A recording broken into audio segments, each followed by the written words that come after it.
20s. Right. The first time I really came over here.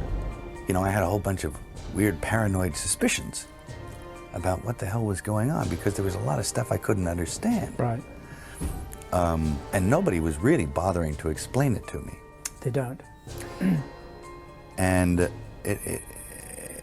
and I formed a bunch of opinions about the town and about the people in it that were like, surely that couldn't be, because the whole place can't be like, you know, Weird Town, you know, where the stranger wanders in and all the people are in the bar and they all shut up when he looks at them and they tell you don't go into the house on the hill, and it's like that. And then you go away and you think, no, I was wrong. I mean, that's insane thinking. I'm paranoid. I imagined that stuff. That couldn't be the reason for why so-and-so was acting like, could it? And then you find out later on the track that you are exactly on track with a lot of this stuff. Not specifically on track, but that you could, that some of your worst nightmares were real at the time, and you think, it does rip your life to pieces. Does it? If you'll let it. Yeah. And it's always pounding at the walls. It's these little guys, these little heathens with no soul downstairs with horns on their head with a battering ram trying to like beat your walls in. Yeah. But it doesn't take very long before you realize, or before it gets to you. It's cascading on you all the time. You can't get away from certain attitudes, from certain modes of behavior that this town and the industry dictate. And no matter how strong you are when you come in off the farm with those convictions and a certain line of attack, no matter how strong you are going to be affected by this place. No, it's going to divert you from where you were going. Sure. You're going to be diverted. You'll eat yourself alive here. And I think it takes that kind of cockroach resilience to survive in this town. I mean, this is a bizarre place. The social contract. You can't get mad. You can't get mad. You can't let it get you, because you have to make a deal with everyone else, and it's almost unspoken that you are going to be fucked over at some point. I mean, as a matter of interest, do you think it's easier because you're an outsider who came in? I think so. Yeah. Because it was glaring to me because I was an outsider who came in.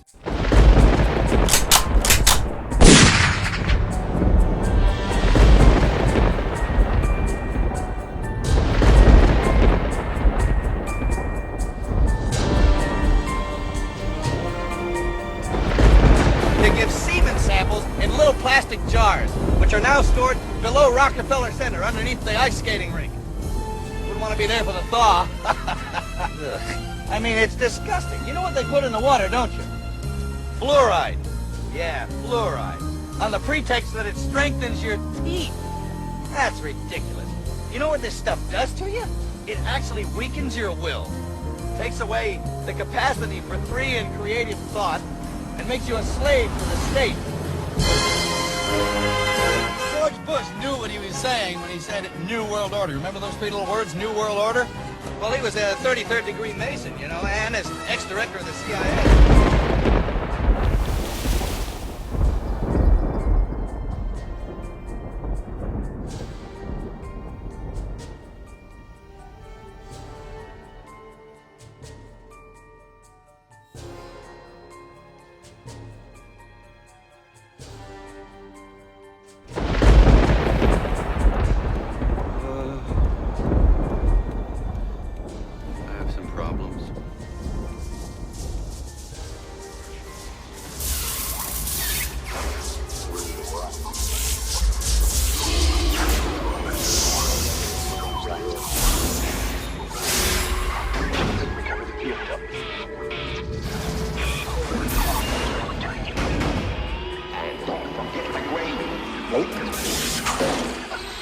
You guys are good.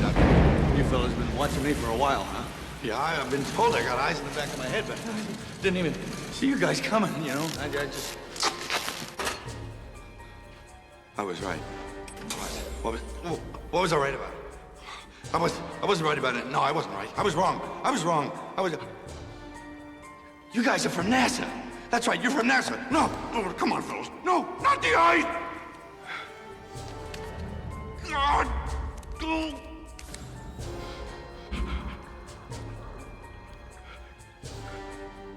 A long time, Jerry. Do I know you? Very well. Have you ever been in a place in which hope is gone? Where all that's left is patience? Not Jerry. To whom have you been talking? Talked to lots of people. I drive a cab, you know. I meet people all day. Who else knows what we know? What do we know? What do we know? If I know what we know, then I could tell you what we know, and if someone else knows, okay? I mean, it's just... I'm just gotta be more specific. Oh.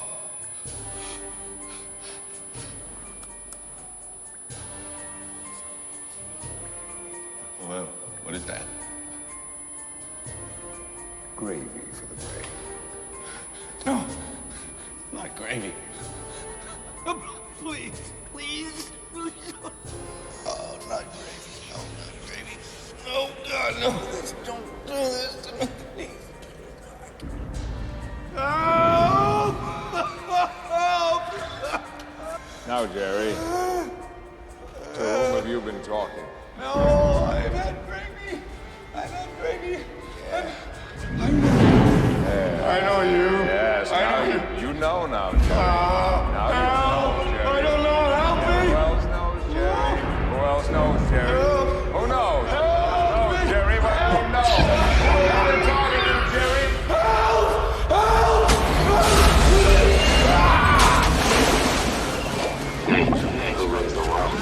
Oh, I must share some of the blame for this.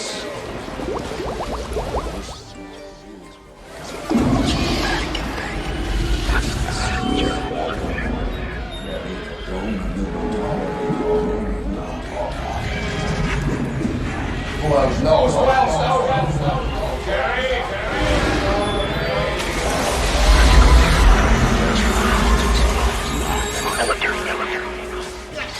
I believe. I believe. I believe. I believe. I believe. You know, That's very good. That's water dropping. it was a kind of torture for him, you know. Sorry. Now give me the water again. That's good.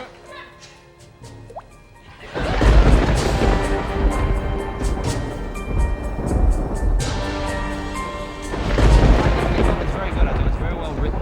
And, you know, it wasn't one of those movies where you go, oh, wait a minute. I mean, you really had to pay attention. You did. It asks you to invest a little thinking time. But I love the script. I thought it was a wonderful script. And you look for those unusual sort of gems. Yeah. Well, I mean, tell people what it's about. Basically, it's about a guy who looks like a stalker or a bagman who's kind of like pining over this woman who thinks he's kind of crazy but has a soft spot for him. And it ends up that through all his mad theories and so forth, that he's actually onto something that's kind of genuine. Yeah. But you are a genuinely creepy guy for the most of the movie. Absolutely, yeah. Well, that's why it's kind of disconcerting, because people going, oh, he seems creepy. Yeah, but funny creepy. Yeah. Or just plain creepy. Yeah, plain creepy, yeah, okay. Okay, what is this scene we're going to see? Which scene is this? I think it's Jerry probably espousing some of his misguided theories on the problems of the world. Well, the fun thing is like, for every, 10 misguided theories you say, the 11th one is there's some truth in it. That's right. Were you ever inundated with real conspiracy things? I mean, did you sort of follow the lives of people who do this kind of thing? Oh, yeah. There's catalogs of them on the internet. I mean, it's insane. I mean, do you find that sort of thing fascinating? Do you get deeper and deeper? Well, some of them are plausible, see? Yeah, there's always one grain of truth. Oh, yeah, that's how they hook you. And it's you look at it and you think that's pretty plausible, but then in the next breath they'll say something crazy like M&Ms are blue because they're trying to get us used to eating blue stuff. No, that is true. It is. Yes. You know who put that out? You know the 2,000 flushes people? They did it. The blue water. Wow. Okay. Yeah. You ever see those diaper commercials or the Depends? It's always blue. There's no blue fluid in people. Depends have blue fluid in Don't you ever see in the ad they always pour blue fluid? Oh, I see. Yes, That's okay, why. yeah. You see, that is true. So that's okay. a true one. Yeah. Now, is it...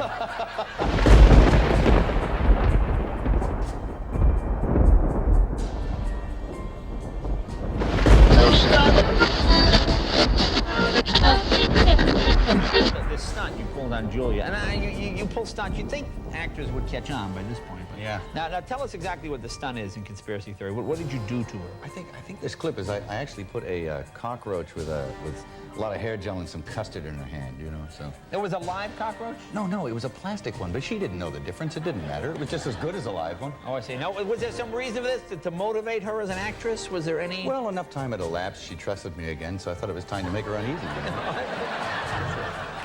All right, now, so this is her reaction to it. This is a scene from the movie. Now, was everybody else on the set in on this except A couple of people knew it, yeah. Okay, all right. So, and what, it's in your hand? In my hand. All right, let's see how it works. Go ahead. And, do they have a secret handshake?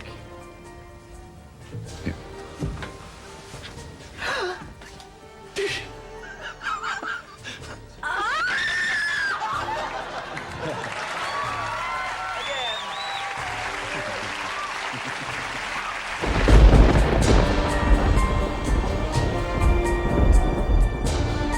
Times Square, where Yeah. you made the movie Conspiracy Theory, Yep. and it's one heck of a film. Oh, do you like it? Yes. Good, huh? Yes. Well, Yeah. No. Lots going for If it. you're coming into a hostile room or a positive, we're all rowing in the same direction. Right. There are so many fabulous scenes in this movie, but I think one that everybody is going to walk out talking about, and maybe you just as soon they not talk about it. But you and Mike Tyson now have something in common. He bites ears and you bite noses. Yeah.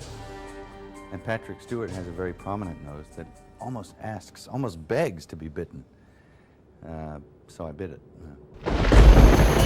Patrick Stewart has a very prominent nose that almost begs to be bitten. So I bit it. That was in the script, though. Yes, it was in the script. I mean, you didn't just ad-lib that. No, we didn't ad-lib the bite on the nose. That was a very, important part of the script, actually. What did you do when you filmed that? Was his nose protected in any way, or?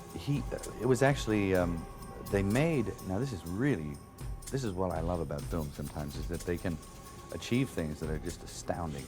And they made an animatronic Patrick. They had the head that was exactly like him. It looked like him.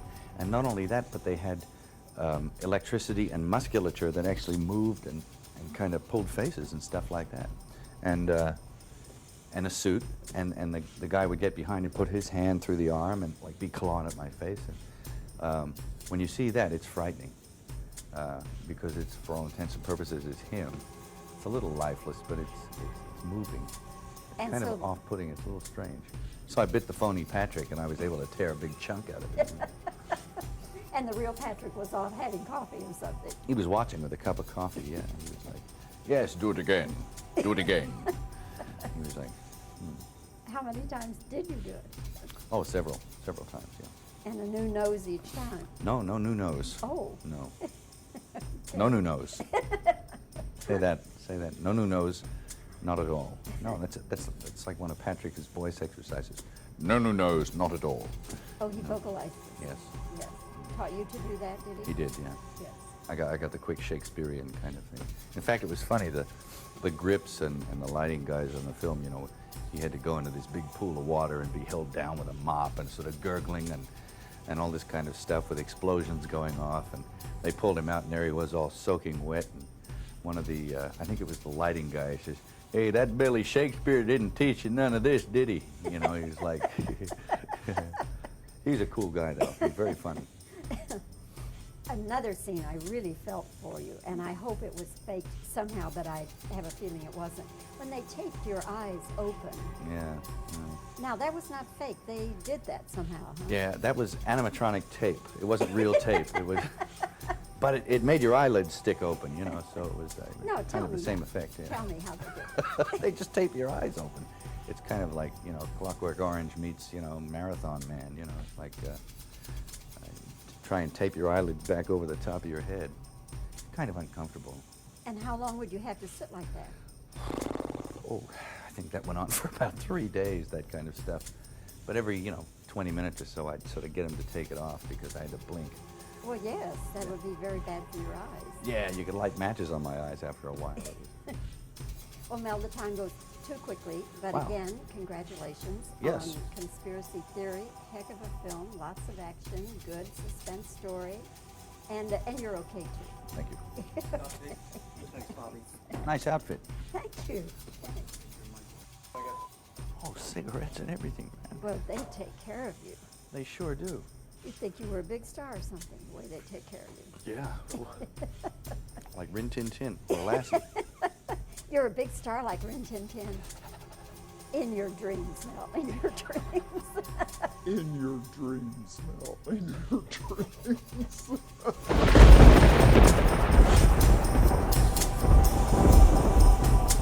Coming into a hostile room or I'm positive. We're all rowing in the same direction then. If you're coming into a hostile room or a positive, we're all rowing in the same direction then. Movie thriller Conspiracy Theory, Mel Gibson's character fears that conspiracy lurks everywhere. Gibson should know, in real life, it took a conspiracy to convince Julia Roberts to be his co-star. I recently talked with both of them about working together on this project where sparks were definitely flying. Here, guys. Don't breathe, don't breathe. Was this the first time you worked together, the two of you? Mm-hmm. What was it like? Fabulous. Caper. Yep. Just nod and smile. Nod and smile. Nod and smile. In your dreams, Mel, in your dreams. Mel Gibson and Julia Roberts are together for the first time on film in Conspiracy Theory. They are an unlikely pair. Gibson plays a New York cabbie, obsessed with bizarre conspiracy theories. He is unbalanced, bordering on psychotic. Roberts is a government lawyer who should be afraid of Gibson's eccentric character, but instead finds him strangely sympathetic. It's an interesting relationship between your characters in the movie. Yes, very complex. Very complex. Shows up at her office how many times? And Oh, I don't know. 8, 12. 8, 12. Yeah. It's kind of stalking, really, isn't it? It's a gentle version of stalking. Yeah. It's almost kind of weird. The paranoia that runs throughout the film actually began before the filming. To get Julia to sign on to the picture, Mel and director Richard Donner had to use some gentle persuasion. They stalked me. They called my machine incessantly, leaving messages. What did they say to convince you? They had me locked in a hotel room, and I don't think they were going to let me leave until I said yes. They had me locked in a hotel room, and I don't think they were going to let me leave until I said yes. Then the minute you said yes, is it true that the door bursts open and a brass band walks in? This is true. Uh-huh. Yes. That's great. That's serious confidence, too, right there, having the band in the closet, these poor men, like, waiting. You signed on to the script rather early on, and with the producer-director about who the female role should be. Did you always think that Julie would have been perfect for this? Absolutely. I mean, I thought, would she want to do this? You know, it was one of those sort of things. Like, gee, oh she'd want to do this. And when her name came out, I said, wow, that's a great idea. Having worked so hard to get Julia on the set, Mel decided to greet his co-star with a present. I read all the stuff about all the practical jokes you guys played on each other. You gift-wrapped something for her. Oh, a small dead animal. Like that. It reminded me of being in the 6th grade, and every day at lunch, this one boy named Chris, and I know his last name, but I won't say it because I don't want articles about him in the paper. He'd come up every day and he'd go and walk away. That was his way of flirting? That meant he really liked me, according to my girlfriend. According to my girlfriends. Or many really hated you. Or many really hated you. No, I think it meant that he liked me. In the 6th grade, it means he likes you. And also I heard in the shower, was it in the shower scene when you're in your apartment? Yes. I'm in my apartment and I'm growing increasingly paranoid because I'm spending too much time with this man. In the film, increasingly paranoid. And you might also be in real life. And I'm in my apartment and I'm growing increasingly paranoid because I'm spending too much time with this man. In the film, increasingly paranoid. And you might also be in real life. And I hear a noise, and so I get out of my bed and I go searching around my apartment to find the evildoers that I think may be lurking. And I opened the shower curtain and found an evildoer. Found Joel Silver in the shower. Jumped out and scared me. Yes. I think there's a scene in the movie where you're showing her the special handshake. Yes. The secret handshake. And while you were shooting this, you did something else pretty awful. Yes. Yeah, we just got some disgusting hair gel and a cockroach and some tapioca. A live cockroach? No. But a big one. Synthetic. Oh my God. Big. Now see, that one would get me more than But the rat, thing is, because it's touching he's you. clever. Yes, it did get me. It was horrifying. But Mel's very clever because just the plastic fake cockroach, it's not really gonna all the hair goo and everything where it's all sticky and gross. And he took my hand, and your mind reels with the concept of all the different things that it could possibly, be coming from You Mel. could feel it then. Oh yeah.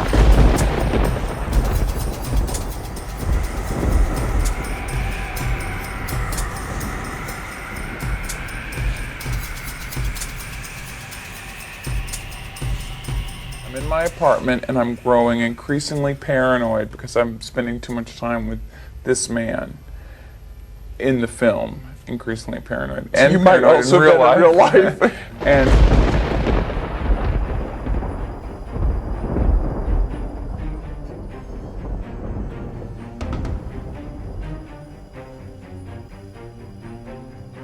I think that light has definitely been shone into the dark regions, and it's painful, but it's a necessary thing for change.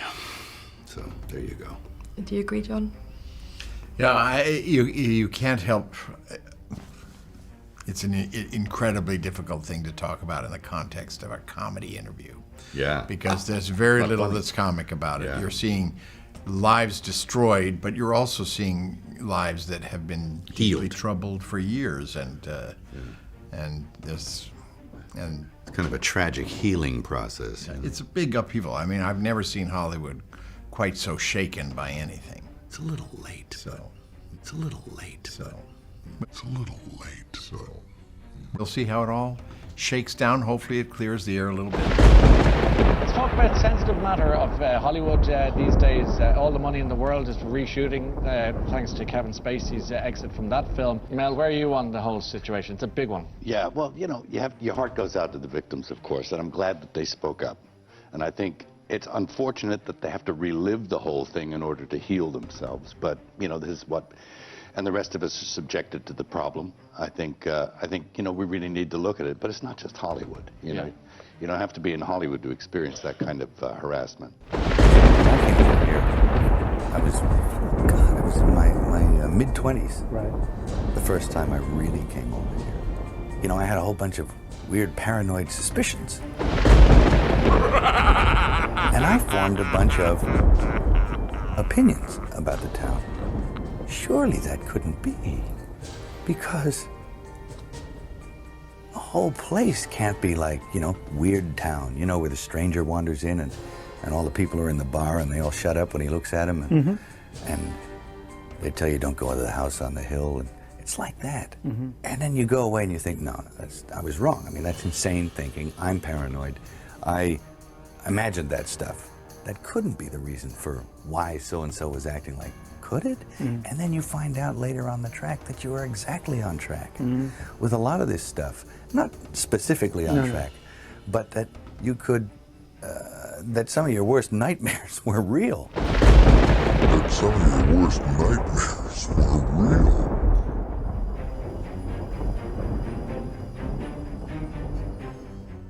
Describing a disturbing run-in with Gibson, Winona says, quote, "We were at a crowded party with one of my good friends, and Mel Gibson was smoking a cigar.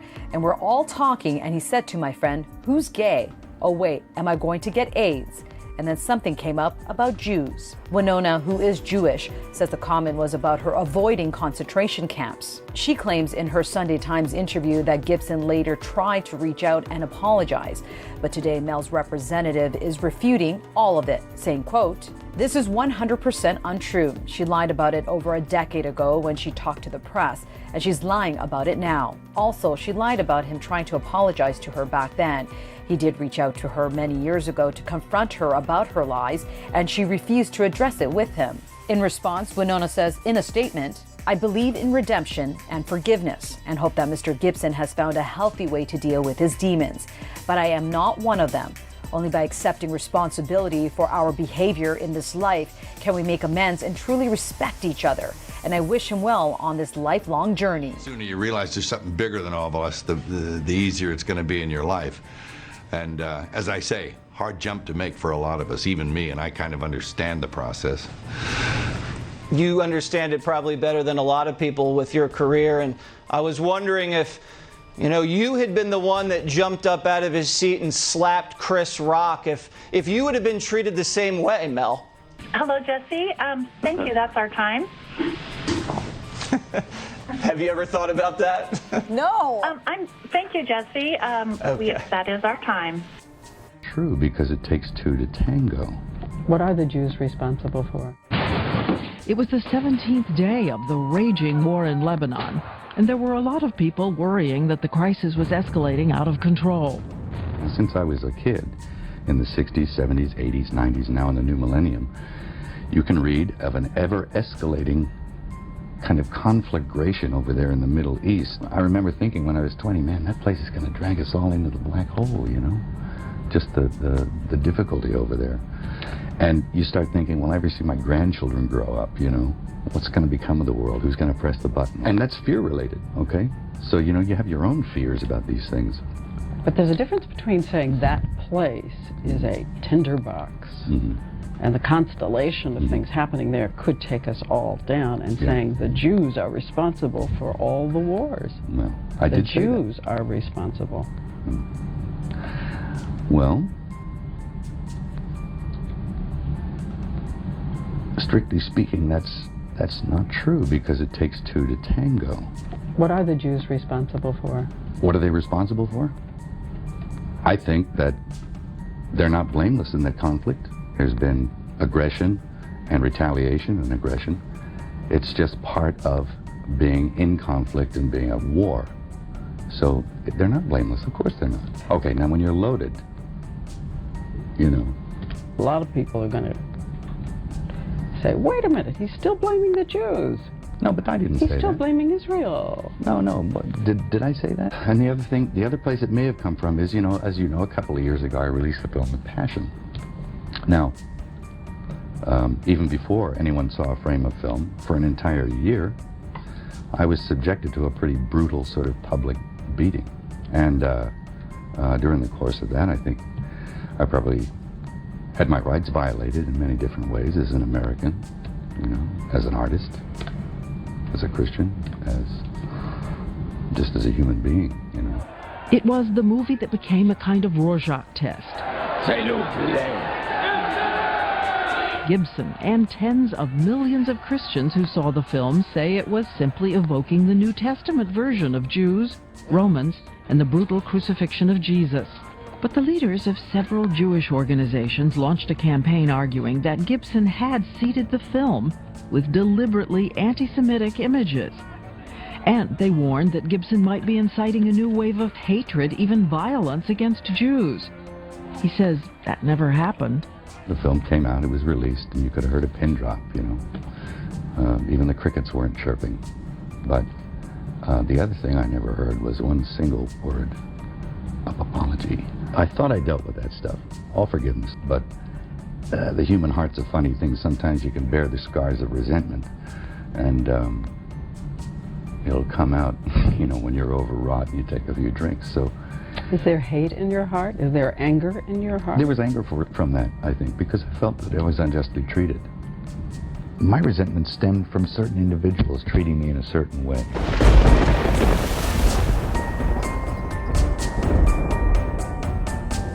My resentment stemmed from certain individuals treating me in a certain way. There has been one other question that has plagued him. The fact that his father, Hutton Gibson, has famously publicly expressed doubts that 6 million Jews were really murdered in the Holocaust. And the last time I went down this trail, I bit your head off. It was 3 years ago in an interview. Mel Gibson began by telling us he does believe 6 million Jews were murdered. It was an atrocity of monumental proportion. But when we ask him to repudiate the assertions of his dad, He's my father. Gotta leave it alone, Diane. Gotta leave it alone.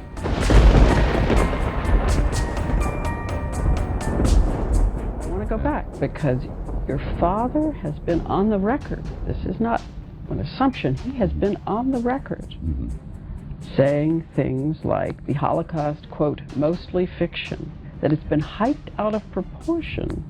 Yeah. Well, we're talking about me here right now, and me taking responsibility for my words and actions. And I'm certainly not going to use him to sort of put anything off of me. Even if it's the explanation for what happened that night. It isn't the explanation for what happened that night. It isn't. It has nothing to do with it. It's, that's in my own heart. I was taught that there are good and bad people of any race and creed, you know. but we ask about those in the Hollywood community who say it's too late and he should be ostracized. What do you feel about them?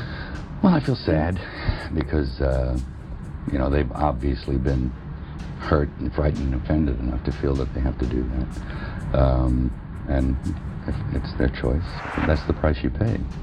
Because sometimes it's what you need. That's the price you pay. Because sometimes it's what you need. This is the last thing I want to be, is that kind of monster. The last thing I want to be is that kind of monster. Mel Gibson is in the news again promoting his World War II epic Hacksaw Ridge and seemingly creating revival of his distasteful past. Glenn Beck recently shared a conversation he says he had with Gibson, claiming the Passion of the Christ director was still blaming the Jewish community on his struggles. According to Beck, Gibson claimed to him that Jewish people had stolen a copy of his Passion of the Christ movie more than a dozen years ago and used it to make his life hell before the film's release. Mel Gibson has been accused of hating Jews and wanting to kill his ex-wife. The claims come from screenwriter Joe Esterhaus, who has been working on the Maccabees with Gibson and Warner Brothers. Earlier this week, the studio announced they had cancelled the project. In a letter to Mel, Joe claims he can only conclude that Mel hates Jews based on the behaviour and language he says he witnessed while working with the actor, who was due to direct the film, which would have told the story of the revolt of the Judean state. In the 9-page script, Joe accuses Mel of wanting to change the story to a tale about converting Jews to Christians. He alleges Gibson referred to Jews as oven dodgers and Jew boys. He also wrote he witnessed Mel talking about how he wanted to have his ex-wife Oksana killed. Mel surprised Hollywood when he announced his involvement in the project last year. In 2006, he was arrested for drink driving and made various anti-Semitic statements to the arresting officer, including telling him that Jews were responsible for all the wars in the world. In 2004, his movie The Passion of the Christ was criticised for the way Jews were portrayed. Gibson has written a response to Esterhaus. He says, "I am not going to respond line by line, but I will say that the great majority of the facts, as well as the statements and actions attributed to me in your letter, are utter fabrications." He claims Joe's script was simply not good enough, that he was disappointed by it and that it arrived late, which the screenwriter acknowledges in the original letter. Furthermore, Gibson suggests the writer would surely have withdrawn from the project if Mel was really the person he was painted to be.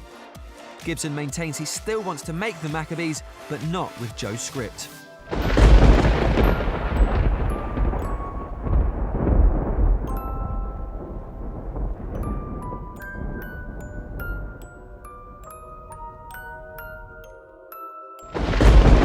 So, I see that you've got a star David on. How was it? Did y'all have any trouble working together or anything? No. No, I'm going to ask because it's true. Well, I have. This is what I have. I have two things here. Yeah. One is my Star of David, because I'm Jewish, and the other is a picture of Jesus Malverde. And you told me that Mel's awesome to work with. Is that true? I hate his guts. No. Dude, I've absolutely. I've known him for what, 6-7 years. Yeah. I just think it's something that people should say because you get under a certain amount of fire and yet y'all work together and have a good working relationship and everything seems fine. And You are too? I'm Jewish too. You're Jewish? It's amazing. You don't look Jewish. Some people are going to welcome you back, and other people are going to be like, he should never come back. Why? Because of what happened before. What happened before? The remarks that were attributed to you. That were attributed to me, that I didn't necessarily make. Mm-hmm. Okay, but I gather you have a dog in this fight. Pardon me? You have a dog in this fight, or are you being impartial? You tell me I'm trying to be impartial, I guess. Okay. Well, I'm back, and I hope it works out, and I hope people will graciously accept How you doing? Doing well, man. We asked him about Mel Gibson. Oh, he's got a movie out that's supposedly very good. Hacksaw Ridge, apparently he debuted it at the Venice Film Festival to a standing ovation. Wow. We asked Mickey, we say, is Hollywood finally beginning to welcome Mel back into their good graces? I mean, Mel's so talented, and he's a talented actor. He's a great director. I'm not, when you say he got a standing ovation and rave reviews, I'm not surprised. So damn interesting. Even in making the movie, when they did the trailer, he didn't put his name in it. Yeah. Once you've made it clear that you hate all the people that gotta put your movies out, like Mel Gibson is an anti-Semite. Like.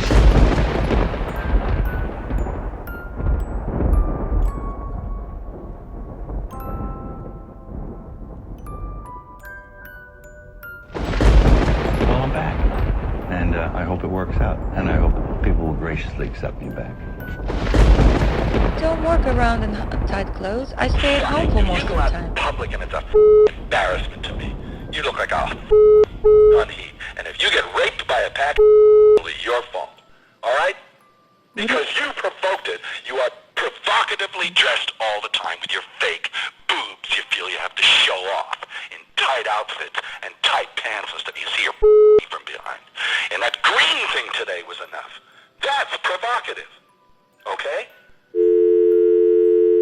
Speaking of cakes and things, you got the Hasty Pudding Award? Oh, yes. Now, we should explain to people what that is. That's a Harvard gives that out. Yeah, the kids get together and they give you a roasting and they give you humiliating tasks to perform. They make you wear strange things like bras and kilts, and they make you sing and dance and stand on your head and act like an idiot. Really. Well, there are no women in the... I mean, you know, because, you know, when I lived in Boston, I was the driver for the Hasty Pudding. Every year I'd pick up, like, whatever star it was. Yeah. And the Hasty Pudding Club, it's theatrical organization, but it's all guys. So the guys play the women's part. There's a tradition. Women were not allowed to perform on the stage when this all kicked off. So there's a tradition of all the men getting dragged, and it's very funny. They're very clever kids. Now, you said they made you eat, what was it?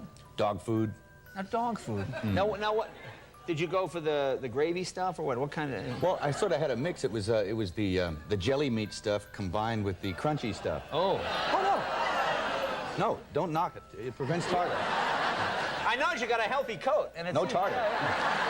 You know, and with tartar control. Yeah, tartar control, the whole 9 yards. Well, I think we have a tape. Don't we have a tape of you getting this award? And you have like this goofy outfit on. Oh, I didn't even think of it. Actually, this is what you wear probably around the house. And there he is.